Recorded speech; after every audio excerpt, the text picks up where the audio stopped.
పేరు రేణుక. నేను ఈఎస్ఐ హాస్పిటల్‌లో జాబ్ చేస్తున్నాను. నాచారం ఈఎస్ఐ హాస్పిటల్‌లో.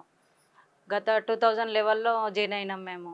ఔట్‌సోర్సింగ్ లెక్క జాయిన్ అయిన వాళ్ళను మాకు 2020 వచ్చి కరోనా టైంలో యాక్టివేట్ కిందని పెట్టినారు. మాకు మేడ్చల్ కలెక్టర్ ఆఫీస్ దగ్గర వెళ్ళినా కానీ మాకు పని కాలేదు. లేబర్ కమిషనర్ దగ్గరికి వెళ్ళినా పని కాలేదు.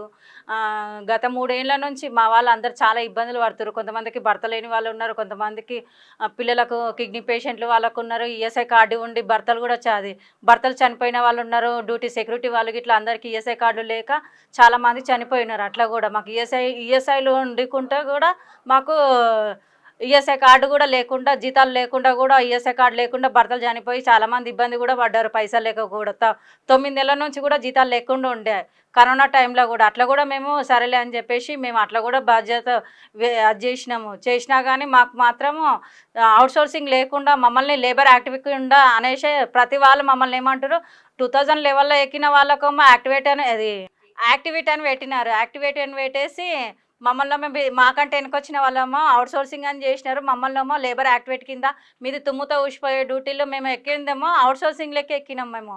కానీ మమ్మల్ని యాక్టివిటీ కింద పెట్టేసి మమ్మల్ని మాత్రం జీతం కూడా మమ్మల్ని తక్కువ చేసి 10,000 ఇస్తున్నారు మాకు. 4 నెలల నుంచి కూడా జీతాలు గడవట్లేదు. మా ఆయన కళ్ళు కనబడాయి. మాకైనా కానీ నేను పోషించి మా పిల్లలను నేను చదివిస్తున్నాను. మా అబ్బాయి నా గురించి అనేసి చదివి బంద్ చేసి చాలా ఇబ్బందులు పడుతున్నాం సార్. మేమైతే చాలామంది ఇట్లాంటి వాళ్ళు చాలామంది చాలా ఇబ్బందులు పడుతున్నారు. మాకు మాత్రం మా డ్యూటీలు మాకే కావాలి. మాకు వేరే వాళ్ళ డ్యూటీలు ఇవ్వమని అంటలేము. మేము అవుట్సోర్సింగ్లో ఎక్కినామో మాకు అవుట్సోర్సింగే కావాలి. కానీ మాకు యాక్టివేట్ కింద తుమ్ముతో ఊసిపోయేటి మీరు ఎక్కడ చెప్పుకున్నా భయం ఏం లేదు, మీరు ఎక్కడ పోయినా పనులు కాదు అని చెప్పేసి మా ఈఎస్ఐలు అంటూనే ఉన్నారు పెద్ద పెద్ద ఆఫీసర్స్ అంట.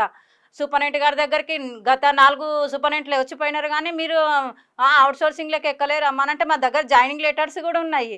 అయినా కానీ మమ్మల్ని ఎవరు ఏం చేసినా మేలు లేకుండా అయిపోయింది సార్. మల్లన్న చేస్తాడని చెప్పేసి దయచేసి మల్లన్న ఈ పనులు మాకు మంచి పనులు చేయాలి, ఇంతమంది ఉన్నారు బాధలతో ఉన్నామని చెప్పేసి మల్లన్న దగ్గరకు వచ్చినాం సార్ మేము.